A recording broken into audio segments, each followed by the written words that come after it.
मनीषा जी, ये योग है, संयोग है, प्रयोग है। ये अलग अलग समय पर अलग अलग अपराधों में गिरफ्तार हुए अलग अलग लोग, सबने कमोबेश सितंबर में जमानत पा ली। ये ज्योतिष का, नक्षत्रीय गणना का योग है, ये सियासत का संयोग है, प्रयोग है, क्या है? क्योंकि किसी कॉमन आदमी को ये बात समझ नहीं आ रही कि सब इकट्ठे, मतलब अलग अलग अदालतों में केसेस हैं, अलग अलग जजों ने जमानत दी है, लेकिन संयोग देखिए सब सितंबर में ही बाहर। अब तो लोग कह रहे रमाकांत यादव भी आ ही जाएंगे, अब क्या है? मनीषा वाजपेयी जी। जी, सर्वप्रथम नमस्कार आपको, धन्यवाद आपके चैनल को। बहुत बेहतरीन, बड़ा अच्छा टॉपिक आज आपने लिया है। और ये बात बिल्कुल सही है कि जब चुनावी वर्ष आ चुके हों और इस तरह की एक के बाद एक जमानत मिल रही हो विपक्ष के उन लोगों को, जिनके जो कभी ऐसा लगता होगा सत्ता पक्ष को कि उनके लिए वो खतरा हो सकते हैं, और उनको सभी को जमानतें मिलती चली जा रही हैं, तो अब इसको संयोग तो नहीं कहना चाहिए। मुझे लगता है ये कहीं ना कहीं कुछ प्रयोग ही है। वैसे तो जमानत मिलना एक अदालती प्रक्रिया है और उसी प्रक्रिया के तहत ही जमानत मिलती है, लेकिन राजनीति के अगर दृष्टिकोण से देखा जाए तो मुझे ऐसा लगता है कि कहानी बुनता कौन है और उसमें उलझता कौन है, फंसता कौन है।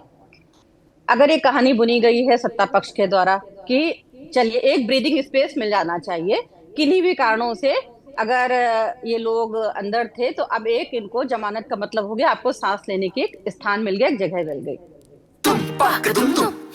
अरे श्रीमती जी, कुछ तो सस्ता लो, बचत करो। नहीं श्रीमान जी, सब बढ़िया लो, रहने दीजिए। इसमें क्या खास बात है? थोड़े में ज्यादा स्वाद, यही तो है इसकी खास बात। वाओ मामा, क्या स्वाद है। अरे मेरे राजा, प्योर मसाला। तो सत्ता पक्ष मुझे लगता है कि इस समय आत्मविश्वास से भरा हुआ है। उसको लगता है कि इनके बाहर आने से भी हमें कोई फर्क पड़ता नहीं है, और एक देखना भी चाहते हैं, प्रयोग करके देखना चाहते हैं कि क्या फर्क पड़ता है।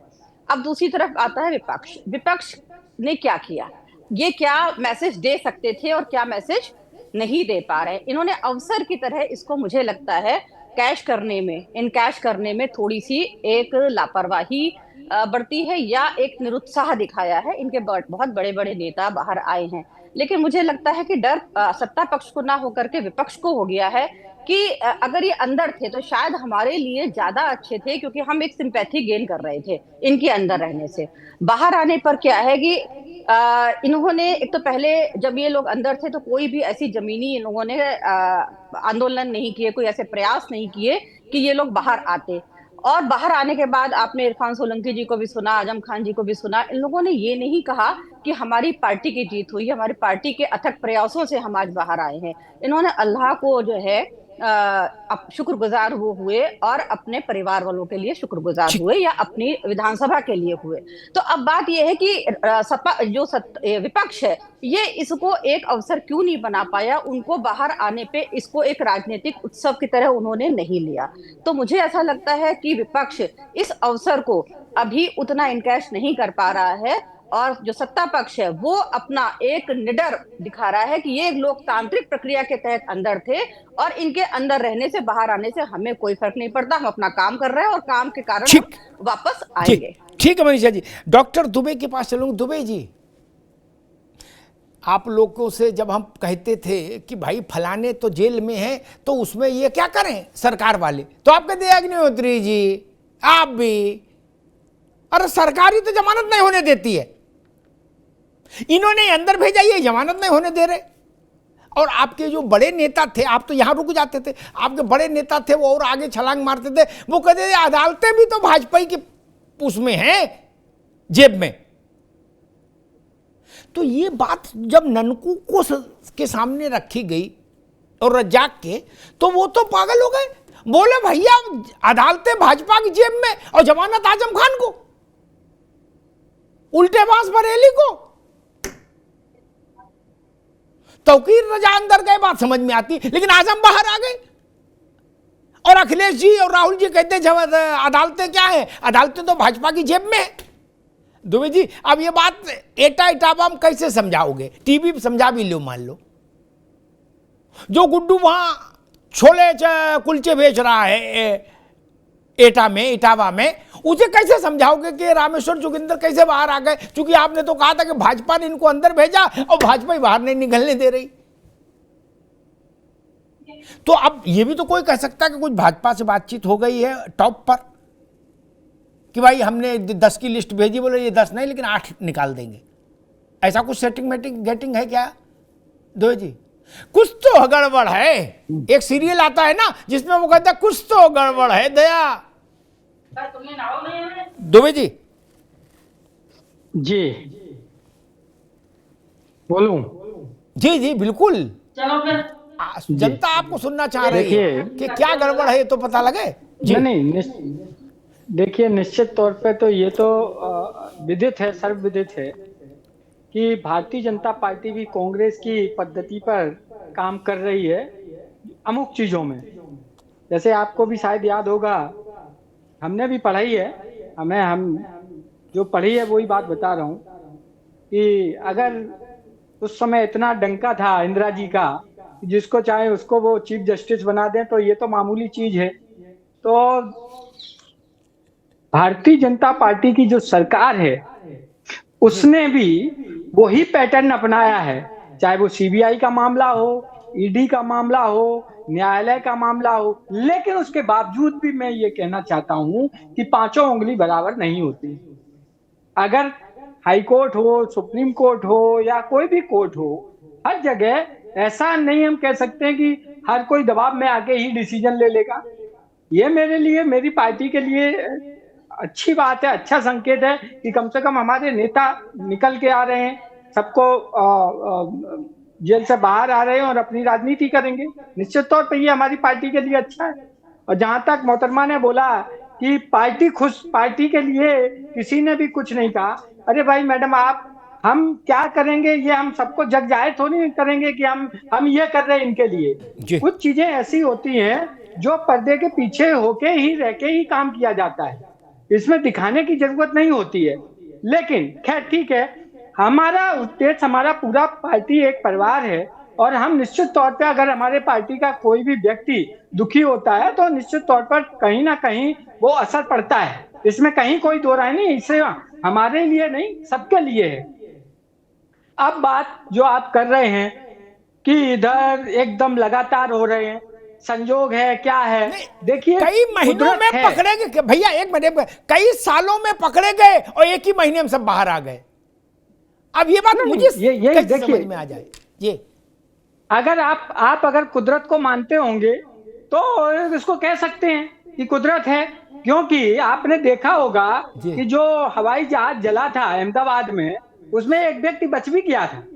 इतने 1 लाख लीटर पेट्रोल में, 1 लाख लीटर पेट्रोल में अगर कोई व्यक्ति बच जाता है, जहां सिर्फ उसकी लपेट में आ जाओ तो जल जाओगे, तो ये तो क्या है कि ऊपर वाला सबके साथ न्याय करता है। परेशानियां इंसान को आती हैं, निश्चित तौर पर हम इंसान हैं, परेशानियां हम झेलेंगे।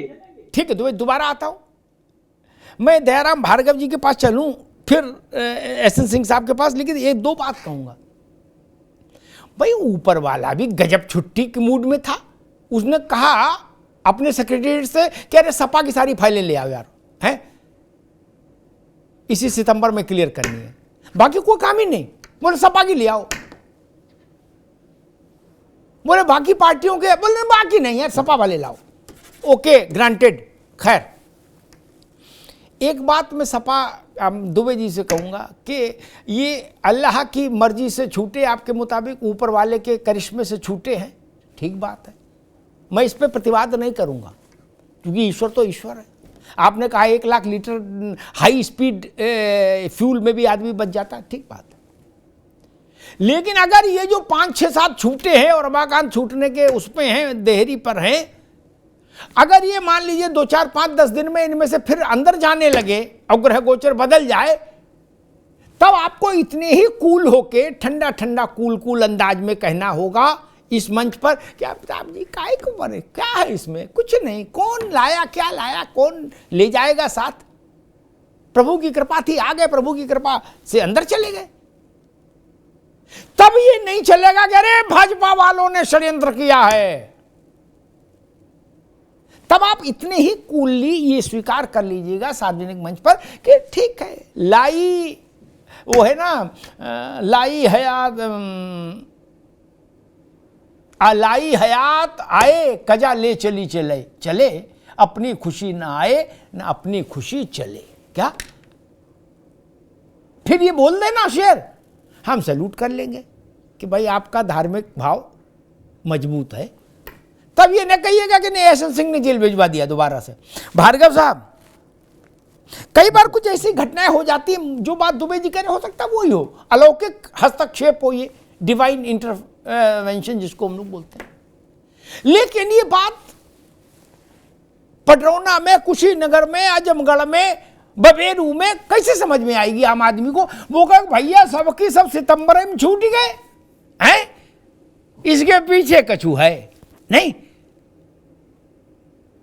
अलग अलग अपराधों में अलग अलग समय पर पकड़े गए, अलग अलग अदालतों में मामले हैं, अलग अलग बेंचों से जमानतें हुई हैं। भार्गव जी, कोई खेला है इसके पीछे क्या? और है तो जरा डिकोड करो भाई। देखिए अमिताभ भाई, इसमें कोई खेला नहीं है जी। ये शासन प्रशासन और अदालती कार्रवाई है। जिसको जैसा साक्ष्य मिला उस FIR में जो दर्ज था उसमें उन लोगों को जमानत मिलता गया और लोगों को सही आर्डर मिला। ये सतत प्रक्रिया है, कानून का अपना काम है, शासन प्रशासन का अपना काम है, वो करें। हम लोग राजनीतिक व्यक्ति हैं, राजनीति की चर्चा जरूर करें, हम राजनीतिक लोग हैं। हाँ, यह मैं कहूंगा, एक गाना चला था अमिताभ भाई, अपने ही गिराते हैं नशे मन के विरुद्ध।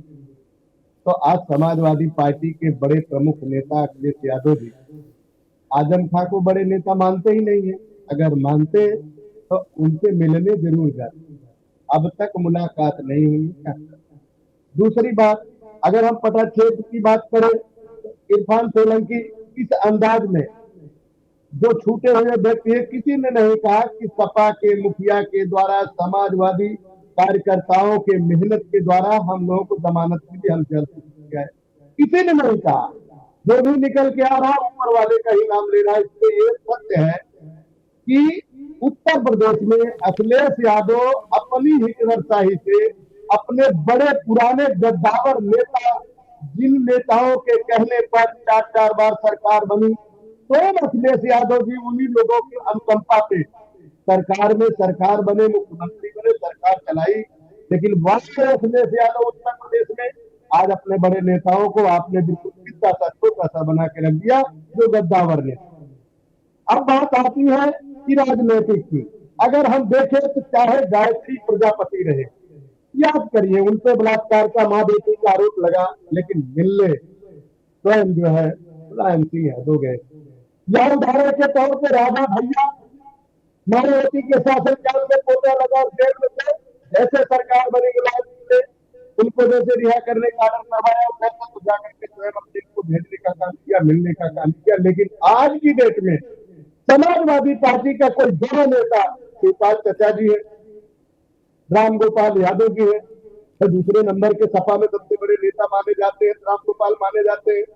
हमेशा सोशल मीडिया के माध्यम से ट्वीट करने में बहुत आगे रहते हैं, या कोई ऐसी बात हो उसको आगे बढ़ाने का काम करते हैं।